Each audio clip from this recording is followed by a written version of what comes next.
A warning: this episode contains discussion of sexual assault that may be disturbing. Listener discretion is advised. As a note, we reached out to Tim Ballard's attorney to request an interview. Our request went unanswered. And one last thing. After Tim Ballard left the anti-trafficking organization OUR in 2023, it was renamed OUR Rescue. Its new leaders say they do not condone Tim Ballard's alleged actions while part of the old organization. Bree Righter was, and continues to be, in the business of making a difference. A Marine veteran and licensed clinical social worker, Bree is wired to do the kind of work that means helping others. So volunteering with Operation Underground Railroad and fighting back against child and human trafficking felt like a cause worth aligning herself with. There was a calling to the work that she felt compelled to answer, and that volunteer work meant extensive training, both physical and mental. Infiltrating the world of human trafficking means living in a world of dangerous and violent people who will stop at nothing to protect their very large and very profitable enterprise. Fighting back against human trafficking is a huge risk. In order to prepare for those risky situations the work would require, intel operations, infiltrating sex rings, blending in with rich and powerful traffickers, Bree Righter had to prove herself to OUR. She knew it would be a test of her toughness, a measure of her grit. And in October of 2021 at a gym in Draper, Utah, Bree was training with the rest of OUR's volunteers when things got really physical. Really, really physical. So they had a big mat, like big square mat, and they put two operator in training, a pair of us on each corner of the mat. So there were 8 of us, and 2 fake knives in the middle of the mat. And our task was to pass each other's guard, to do some grappling, and then to try to get to the knives first. So we were essentially diving for the knives in the center of the mat. So I was paired up with a guy, there were only a handful of women there. I was paired up with a guy much larger than me. Okay, whatever. He threw me off the mat, but I'm like, okay, I'm fast. Maybe I can still get one of the knives. And I just do what we're supposed to do. And I dive toward the center of the mat. But unfortunately, so is everyone else, right? So I catch a flying knee from one of the operators who is, we're being told you've got to prove yourself here. This is how we're going to select our ops teams, right? So everybody is very thinking, I've got to individually perform, right? Bree, as we mentioned, had been a Marine. Proving herself was sort of her thing. And I have to show, and really it was for the cameras, right? They were recording, again, this reality TV style. This was going to be used for marketing purposes. It appeared to Bree that just as important as the mission OUR was touting was also their relentless marketing efforts. So much of what they did was documented for social media, for television. Tim Ballard, it seemed, liked an audience.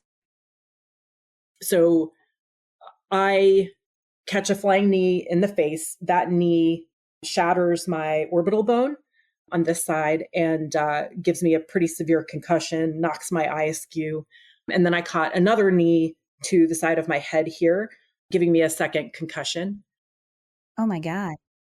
So I was, maybe for seconds unconscious, but ultimately immediately on all fours on the mat, just vomiting and shaking and just immediately in shock and badly concussed. Did you get a traumatic brain injury? Yes. I was terrified. I mean, my eye at that point was completely swollen shut. The PA pried it open and said, "How many do you see?" My eye was knocked askew, so everything was completely double vision. So of course, yeah, I was super scared and just wanted to get medical attention and hopefully mitigate, the injury. So they did not call an ambulance. My recollection, this is disputed by OUR, to protect Tim from being culpable.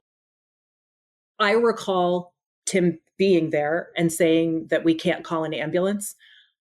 There was a PA there who also decided not to call an ambulance when clearly, I was vomiting. I was bleeding out of my face.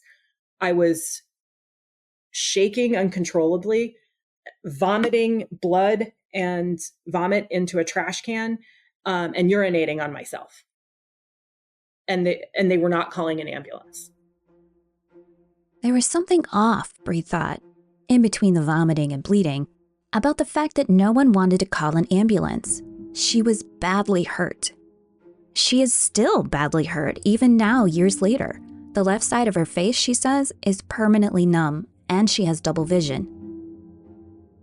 But the larger feeling, that things appeared differently than they really were, would become a sort of microcosm in the Operation Underground Railroad story.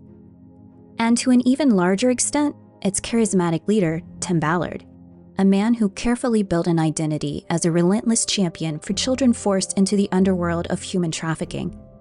But in reality, Ballard may have been something much, much different. And what Bree Righter experienced in that Draper, Utah gym wasn't the first sign of something bizarre. It was actually the final straw, the last crack before her belief in OUR's mission fell completely apart.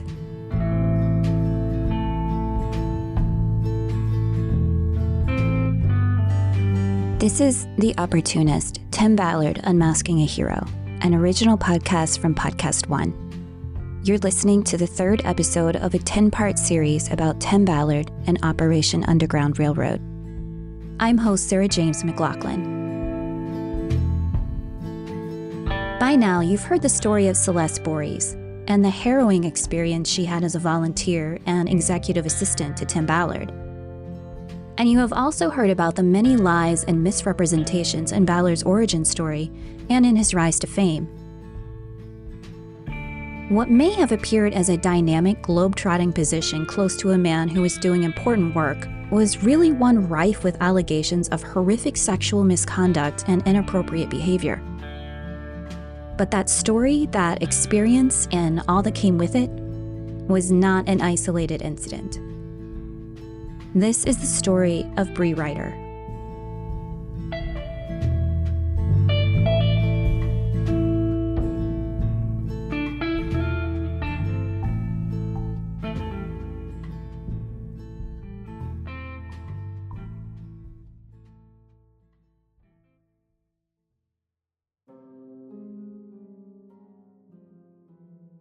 When Operation Underground Railroad began, Tim Ballard, by all appearances, was driven by the mission of rescuing kids from the dark and seedy world of child sex trafficking. The goal was clear. The work was noble. And like Celeste Borries, Bree Righter was drawn to that same goal and that same nobility. So back in 2019, 2020, Operation Underground Railroad was really saturating social media. So I'm seeing all of these posts and I'm becoming really interested in working for the organization because I have both this mental health background and have worked with survivors, and then also a military and law enforcement background. For nearly 15 years, Bree had worked with victims of human trafficking. And as a former Marine, she was up to the task of doing things that were difficult. That's the foundation of the Marine Corps ethos. And as a licensed clinical social worker, she was uniquely qualified to work with victims. And I'm thinking, maybe I can help this organization. I was here in Virginia and I reached out. I joined OUR as a volunteer here in Virginia. Bree felt drawn to OUR, believing her experience made her an ideal fit. The opportunity to help save lives by fighting human trafficking was a natural extension of her work, and she was excited to contribute her skills to the cause. So at some point after I joined as a volunteer, this would have been in 2020, I received an email from OUR seeking licensed clinical social workers, specifically in Virginia. I'm assuming they sent this email out to more people in other states as well, seeking a licensed clinical social workers that could do crisis response, that could meet with people they'd rescue. So this is leading me again to believe that there are real aftercare operations happening here, as well as actual people being rescued.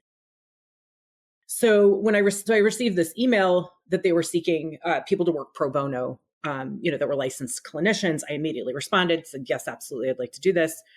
And so they set up an interview with one of their staff members to vet me. They vetted Bree and immediately developed an interest in her experience and how she could be an asset to OUR. So it was an interview over Zoom with someone named Nikki. She sees my resume, and on there is my military and law enforcement background. And she asks if I have an interest in operations. I say, yes, absolutely. She says, I'm actually a staff member, and I have access to Brad and to Tim. And so I'm going to pass on that's Brad Damon, and Tim Ballard. So I'm going to pass on your information to them and see if they're interested in you. They were interested. And a few weeks later, Bree met with Brad Damon, the CEO of OUR, who reported directly to Tim Ballard. After about an hour and a half, Brad said, hey, I like what I see here. I think Tim's going to like what he sees. Let's bring you out to Utah and do, a few days with you to see if you are in person what you are on paper. And by that, he meant, prepared for operations. And at this point, did you have any misgivings about any of it? No, I think, it's always easy to see red flags in retrospect, that you missed at the time. I think when I look at that initial interview with Brad, he was far more interested. He really didn't pick apart my resume much. He was far more interested in my appearance and my willingness than he was my history and my qualifications. Certainly that was a red flag. And by that, I mean, he really quite clearly said, we don't get many women applicants that look like you do. I think Tim's really going to like you. Working in operations, Bree believed, meant being close to the same people that OUR was trying to root out. Being on the front lines near people involved in human trafficking, people who are drawn to physical appearance. I thought, and this is true. I mean, I thought, okay, they're going on these operations where they're undercover and they're trying to appear as though they are wealthy buyers, and that it makes sense that they, if they're coming in as wealthy buyers, that they're looking for people who have a certain look. I'm just trying to justify it as far as what it might mean in the context of undercover work. So I quickly found out really, what that undercover work meant and why it was, why appearance was even relevant. So I flew out to Utah within just a few days. In Utah, Bree actually met the man at the top of OUR, the man who has crafted a very powerful story about his life, his work, and his mission, Tim Ballard. So he came into the room very high energy, very, very, so almost like vibrating with energy, with personality. I definitely remember feeling a little bit like, wow, this guy has a lot of charisma, right? And he brought up the couples ruse right away? He did. It was within minutes of the, panel interview or conversation starting. The couples ruse. Ballard claims this concept is pivotal to the effectiveness of the operators and the efforts of OUR to be successful in rescuing trafficking victims.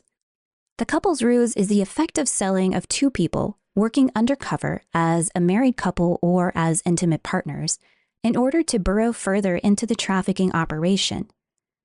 And with this ruse comes a possibility of those two operators simulating sexual acts together. The ruse was, in effect, cosplay. It sold the idea that they were real prospective clients looking to buy and preventing their cover from being blown altogether. It was undercover work that Ballard insisted go to another level. Men and women had to act as if they were in romantic relationships in every facet of the operation, at all times, just in case someone was watching. In meeting me and in introducing the couples ruse, the context it was, so there's this really special, we want to hand select you for this team if you're strong enough. And there's this really special thing that we do on my team that's really, really crucial to this work. And we're saving kids with this. And what wouldn't you do, to save a child? And that is the couples ruse. And, with this couples ruse, we pair you up with someone who you pretend to be in a relationship with, and it has to be extremely believable, so there's real touching, real sexual interactions, because, our undercover work is life and death. And if it's not believable, people's lives could be at risk. And certainly the operations and saving children are at risk. The couples ruse is a prime example of how Ballard frames the idea of commitment to this kind of work, to help kids escape sex traffickers. The idea that, to save these children, your ability to be committed to the work is of utmost importance. And Ballard talks about this openly. I'll talk more about that concept in episode 4, but it's important to understand the principles of that ruse now, because if Bree Righter, a Marine veteran and a licensed clinical social worker who specializes in PTSD and trauma, could be convinced this was a core tenet of OUR's work, nearly anyone could have.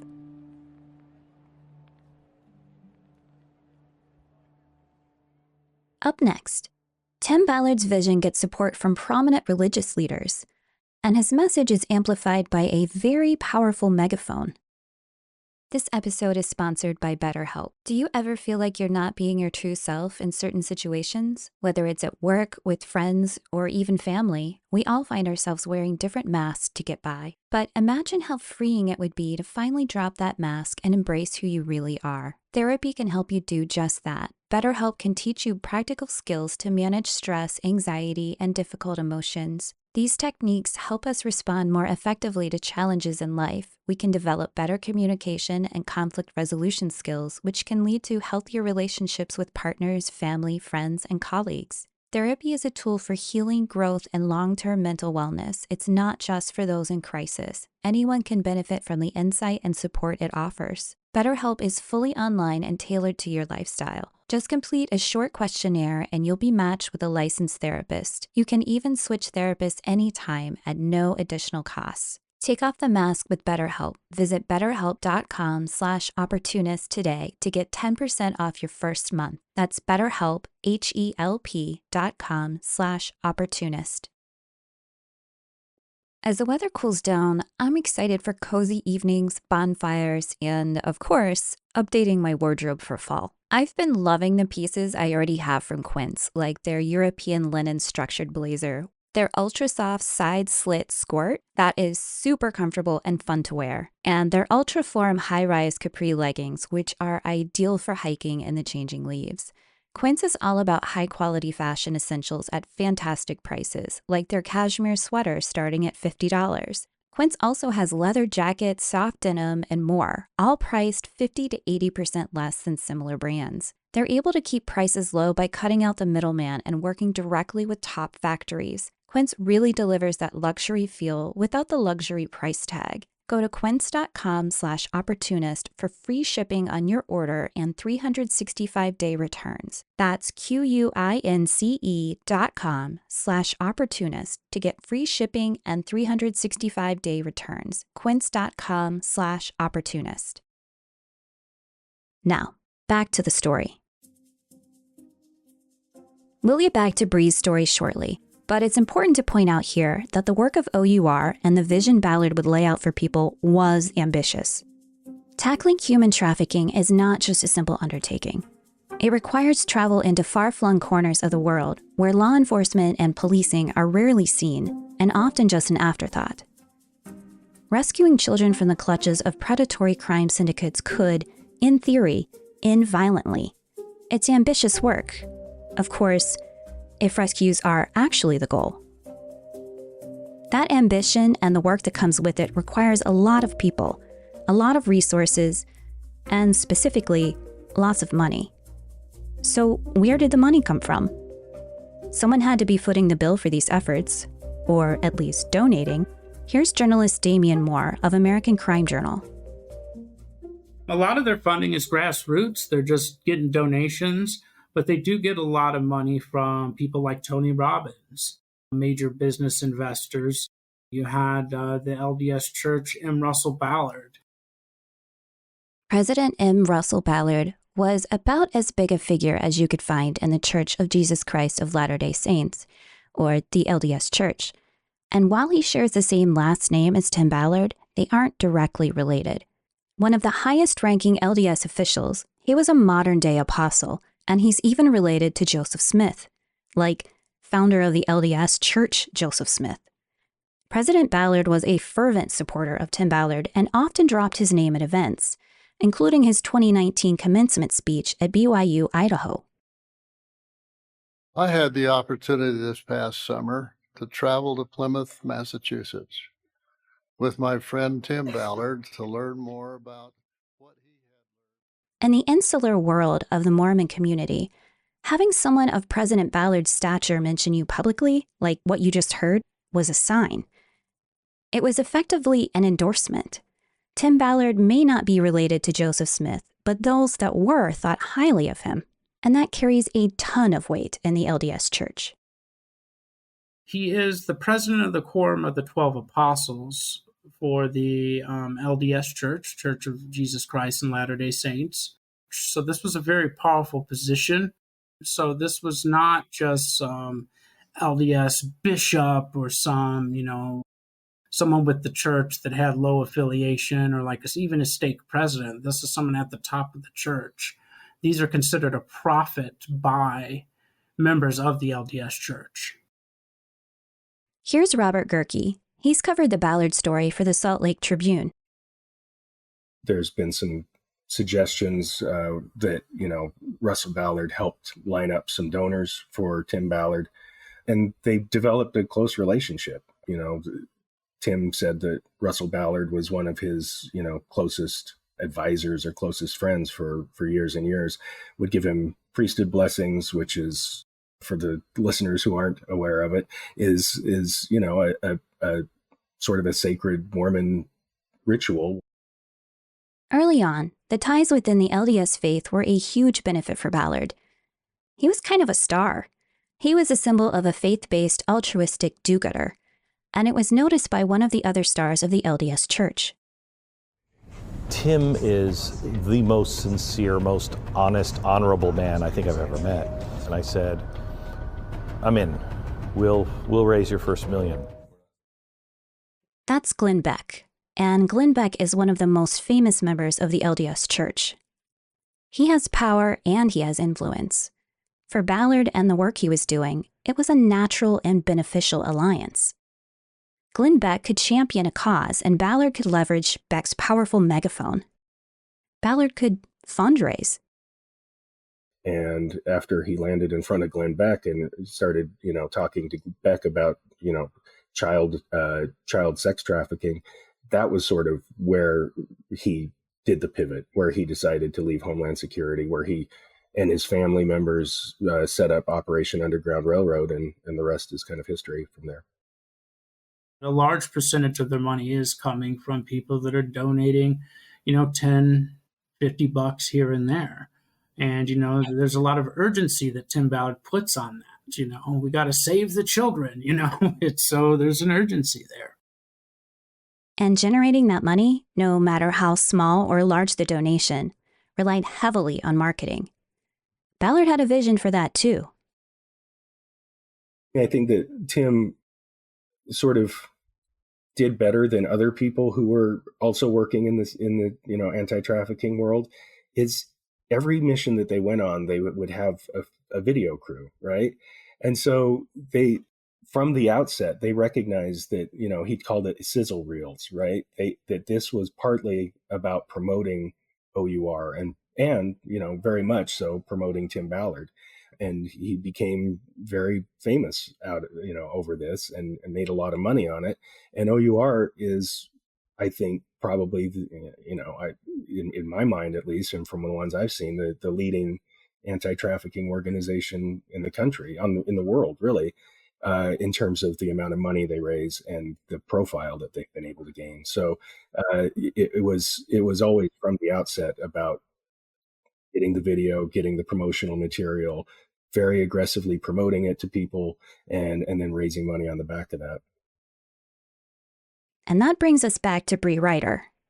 camera crews, and documentary shoots. Bree Righter saw all of it during her time working with OUR. All of the recording was to funnel the message that this work is important. And some of those donors, Bree says, Ballard would bring along on his international operations. I had heard that at least one of his operations was filmed sort of like a reality show. Was that what you experienced? Oh, absolutely. Yeah. So a lot of filming and video, again, what it really was advertising. This was marketing video, not child rescue video. So if we can look like we're doing things and we can broadcast that, and these things appear to be crucial in ending child trafficking, people are going to donate a tremendous amount of money. And that's what's happened. It's always been a morality play for donations. And I think when you talk to me and some of the other women, what you'll notice is that we didn't have millions of dollars to give to this cause that we cared desperately about. So we gave our hearts, minds, souls, and bodies. Across all the allegations in this story, and there are many, perhaps one of the most crushing is this one that Bree lays out so well. She and the other women who had signed up to fight back against human trafficking, to try to put a stop to one of the world's blackest of eyes, did not have endless financial resources to lend. They didn't have checks they could write to push the OUR efforts forward. What they did have was a deep devotion to helping. Their minds, their bodies, and their souls. And in their stories, that was preyed upon. Taken advantage of. Not to save lives, but, allegedly, to enhance Tim Ballard's life. Just like the funds the donors have given for years were misappropriated, so were our resources. But for us, it just happened to be our bodies and our hearts and minds. So you say all of this was misappropriated. Is that just from the one trip you were on? Did you see other things happen?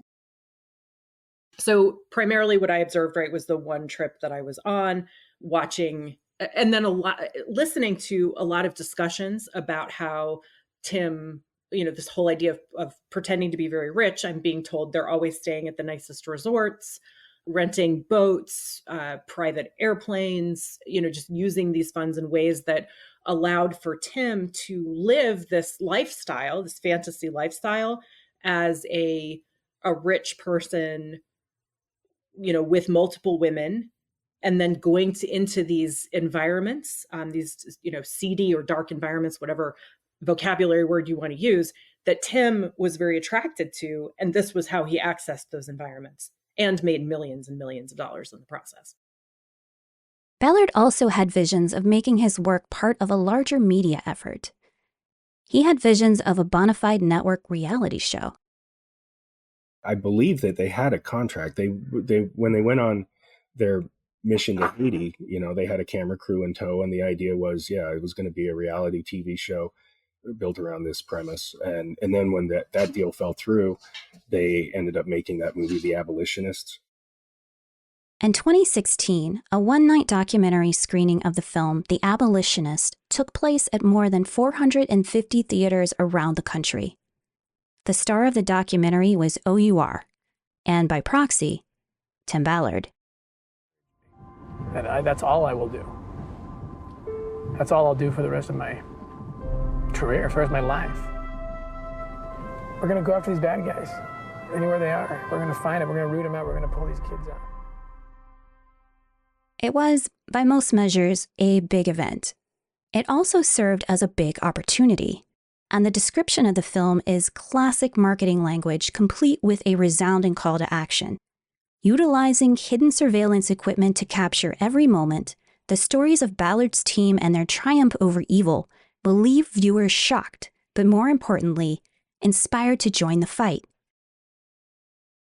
Up next, Bree Righter's experience with OUR reaches a new level of bizarre, thousands of miles from home. Think about those brands with unbelievably good sales, like Death Wish Coffee or Rare Beauty by Selena Gomez. Sure, their product and branding are top-notch, but often what's overlooked is the engine behind it all, a platform that makes selling seamless. For millions of businesses, that platform is Shopify. If you're focused on growing your business, your commerce platform needs to be able to sell wherever your customers are, whether they're browsing online, shopping in store, or scrolling social media feeds. If you're serious about growing your business, you need a commerce platform that can keep up. And nobody does selling better than Shopify. Businesses that sell more, sell on Shopify. Upgrade your business and get the same checkout Selena Gomez uses with Shopify. Sign up for your $1 per month trial period at shopify.com/OPP, all lowercase. That's shopify.com/OPP to upgrade your selling today. Shopify.com/OPP. Do you ever have those conversations that stick with you long after they're over? Conversations that make you think in new ways or inspire you to make changes? Then you'll love the Silver Linings Handbook podcast. The Silver Linings Handbook features candid conversations with people from all walks of life, whether it's discussing mental health, true crime, or stories that often go unheard in mainstream media. I'm a fan of learning more about the human condition. I think we can all learn something from someone else. Host Jason Blair's natural curiosity makes every episode feel like you're sitting around a campfire and getting to know someone fascinating for the first time. Jason's background as a journalist brings a unique perspective to every interview. He and his guests talk about overcoming challenges and learning from their mistakes. This podcast leaves me feeling a little bit more connected to the world around me. Be sure to check out the Silver Linings Handbook and subscribe wherever you listen to podcasts. Now, back to the story. Before Bree Righter's violent injury in 2021 in the Draper, Utah gym, there was a part of her that was excited about the work she'd be doing for OUR. There had been some red flags, the focus on her appearance, the thin vetting of her resume, and, of course, the couples ruse. But she said herself she still held some belief because OUR, she thought, was one of the most effective anti-human trafficking organizations in the world. After all, the optics of OUR and Ballard were that they were getting things done.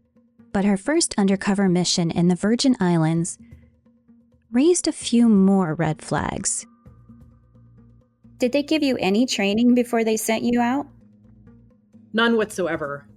So this was another big red flag. I was told, we're going to have time because we're going to be in quarantine at first when we're in the Caribbean. So we're going to have time and we're going to do some training. That to me wasn't nearly enough. Once Bree got to the Virgin Islands, she was paired up with Matt Cooper, one of OUR's very first employees, and Ballard's right-hand man. You know, I'm in this undercover capacity as Matt's couples ruse partner. And I agreed. Was he inappropriate? Matt Cooper? So yes, Matt. So, and again, rewinding to my original interview process, part of that was to pretend to be Matt Cooper's girlfriend at a strip club. So I had already been required to interact with Matt as though I was his girlfriend under Tim's direction. And I had to prove that I could do that believably so that we could go, save children, right? So in the Caribbean, it was more of that. And so Matt behaved inappropriately in the sense that the entire couples ruse was inappropriate and was being used for not for the reason of saving kids, but for Tim Ballard's personal benefit. You say Tim Ballard's personal benefit, like he was enjoying it? Absolutely. Both in a voyeuristic way, right? He was frequently encouraging physical contact and sexualized interactions between Matt and I, making lewd gestures, like watching and grinning, very creepy stuff. Again, at this point, I have a lot of red flags, right? But I'm in the Caribbean with them. And then certainly enjoying his interactions with his own couples ruse partner. So there was at least you and one other woman. Were you the only two? Yes. We were the only two women. We weren't the only two women in the Caribbean as part of this operation, but we were the only two there as undercover, as women working with Tim Ballard. Did you actually find any trafficking while you're there? Oh, no, not at all. No. Bree Righter found herself thousands of miles from home, and what she thought would be an operation focused on the work she'd so eagerly signed up to be a part of. But there was no training. And there was no evidence of child sex trafficking work at all. It all appeared to just be a show to satisfy Tim Ballard. One of the, again, huge red flag and why I never went on another operation with Tim's team is not only when I got to the Caribbean was there no specific training for me, there was no technology to be trained on, there was no discussion of strategies, tactics, nothing of value. But additionally, we were briefed prior to the operation, and that briefing supposedly was the work of people that had been there on the ground who had developed some reconnaissance that would guide us in our work. And in fact, it was just a bunch of Google, like things you could get from Google about where are strip clubs on the island, where are the massage parlors. But really what I understand now and what I was able to observe is that the whole idea was just another business venture for Tim. Did his wife ever accompany him? So I really don't know what his wife knows and doesn't know. I suspect she knows a lot more than what I was able to observe. I think, again, this is a family business venture for them more than it's anything. Okay. And so you say after this operation, you didn't want to work with Ballard anymore. Did that mean that you could go on other operations, or does Ballard always head these?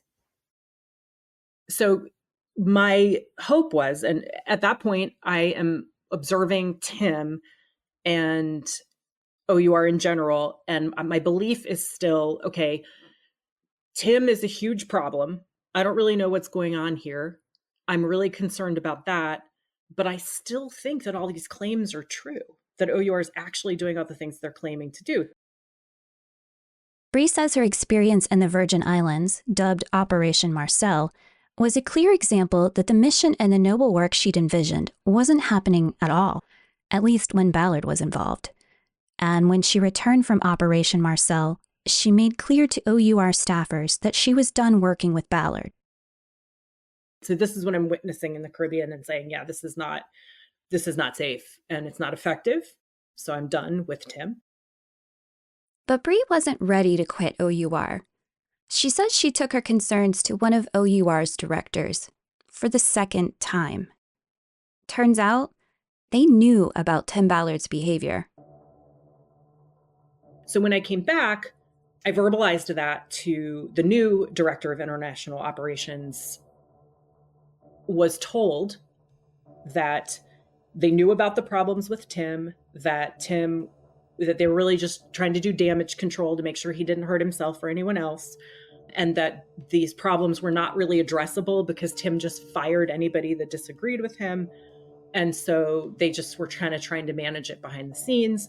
But that if I came to this training, this all operator, all hands training that they were requiring, I would have the opportunity to go to be on a different team.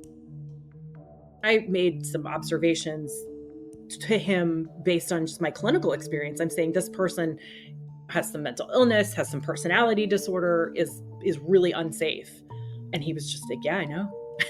It was mind-boggling, but also encouraging as far as my continued participation, because I'm thinking, okay, they can see this and they're trying to insulate him from creating problems in the rest of the organization. So I can maybe still do this, right? I can maybe still be effective and safe in another team.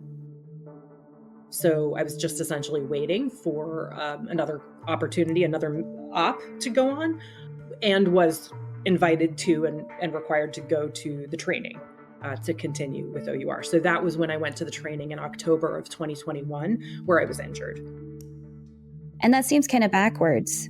Do you went on the operation first and then you got training? It's very backwards, yeah. The reassurance from OUR that, yes, Tim Ballard was in fact problematic seemed to help Bree maintain a belief that despite his behavior, OUR was still devoted to the mission of the work. And it's what made her feel compelled to go to that training in Draper, Utah. She'd be put on a different team, away from Ballard, where she could focus on the mission. So, back to Bree laying on that gym mat after being seriously injured, vomiting, and bleeding. This was, for all intents and purposes, Bree's final straw. I recall Tim being there and saying that we can't call an ambulance. There was a PA there who also decided not to call an ambulance when clearly, I mean, I was vomiting, I was bleeding out of my face. I was shaking uncontrollably, vomiting blood and vomit into a trash can and urinating on myself. And they were not calling an ambulance.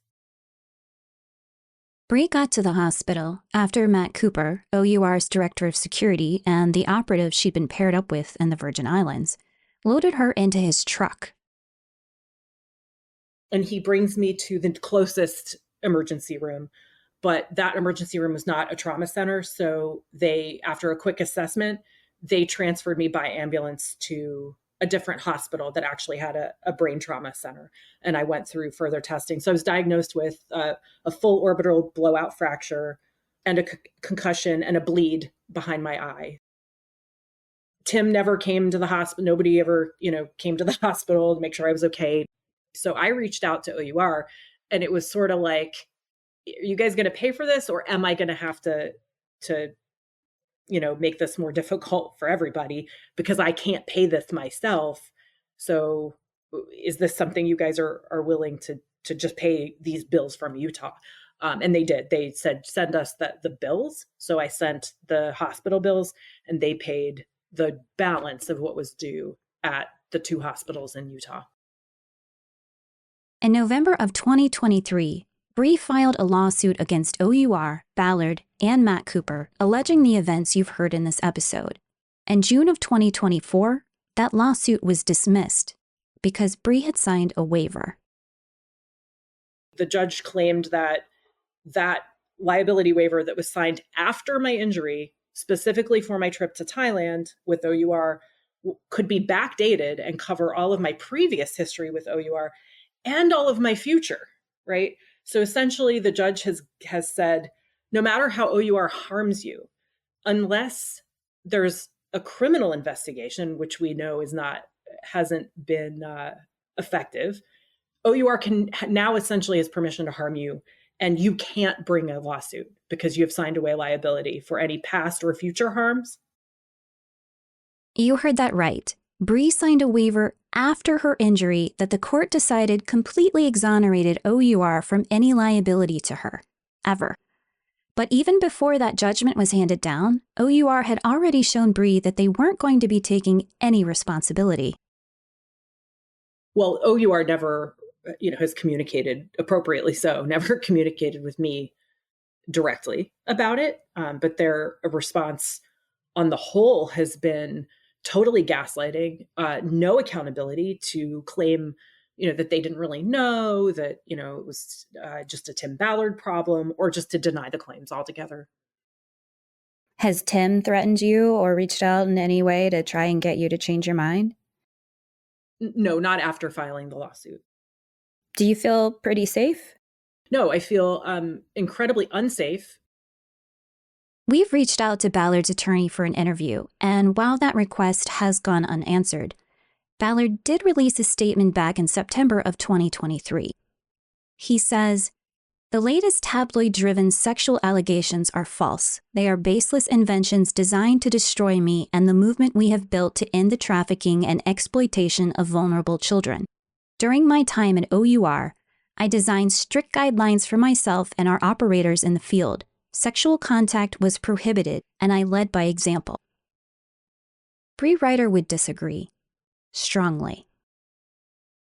I believe that Tim Ballard and the people who are in his circle would do any and everything, to include gravely harming someone or their family. I don't think that there are any, I don't think empathy is a factor. I think we're talking about sociopathy, particularly for Tim. So I think he absolutely would hurt any of us if he thought it would help. My main interest is, if my case is going to go forward, that it is, just used for the good of bringing light to this problem and stopping Tim Ballard, stopping OUR, and helping, the other women in the team as a whole. And it does sound like the only trafficking you saw was Tim Ballard actually trafficking you and other women. Yeah, so that's an incredibly important point, right? So I was asked by someone recently what I thought was kind of a funny question that really missed the point. Do I think Tim Ballard sexually harassed me? And I almost laughed because, well, yes, but that sexual harassment was part of a grooming process for trafficking, right? So we were groomed and we were trafficked. And that is the only trafficking that I saw while working with OUR. Bree's story reveals a frightening reality. When those in power, like the church and the state, prioritize their own interest over the well-being of the people, it creates the perfect cover for dangerous motives to thrive unnoticed. With the backing of influential leaders, almost anything or anyone can be made to seem legitimate. And what's scarier is that this is happening right now, unchecked by any meaningful government oversight for nonprofits like these. I went into it thinking that this was an organization with a moral compass and with a lot of resources, very focused on preventing child trafficking and rescuing victims of child trafficking, right? They are led by people who do not have a moral compass and who are there to make money, to become rich, riding the wave of this cause. When you look at the alleged actions of Tim Ballard and the claims of what he did over the course of his time as the head of OUR, it's a story of a man who is operating on two opposite ends of that moral spectrum. On one end, he's touting his work and leveraging his experience in the CIA and the Department of Homeland Security as a higher calling, saving children from the scourge of human trafficking, lifting them out of the darkness and putting them on a path to opportunity. And on the other end, allegedly using that nobility to satisfy his own needs, to line his own pockets, to live, as Bree described, a fantasy lifestyle. I've thought a lot about Bree Righter's account and how it fits into the larger scope of Ballard's regime. This was a woman who had served as a Marine. Marines are taught to embody 3 core principles from day one: honor, courage, and commitment. And all 3 of those principles should have aligned perfectly with OUR's mission statement. And Bree wasn't the only one drawn in by OUR's vision. The organization's noble cause, as it was advertised, appealed to many women who wanted to be part of something bigger than themselves, even if that meant putting themselves in harm's way. They were ready to serve, to make even a small dent in the fight against child sex trafficking. But in the end, that vision was nothing more than an illusion. Next time on The Opportunist. Any U.S. government entity, the FBI, the CIA, Homeland Security, whatever, they are not going to put either their female officers or even female agents or sources, undercover sources, in that kind of position. It's completely unethical. So I don't care where he got his training. If Tim Ballard was actually using those sort of tactics, that's like the doctrine of Tim Ballard. We'll look closer at the couple's ruse and if the doctrine of Tim Ballard was rooted in any reality at all.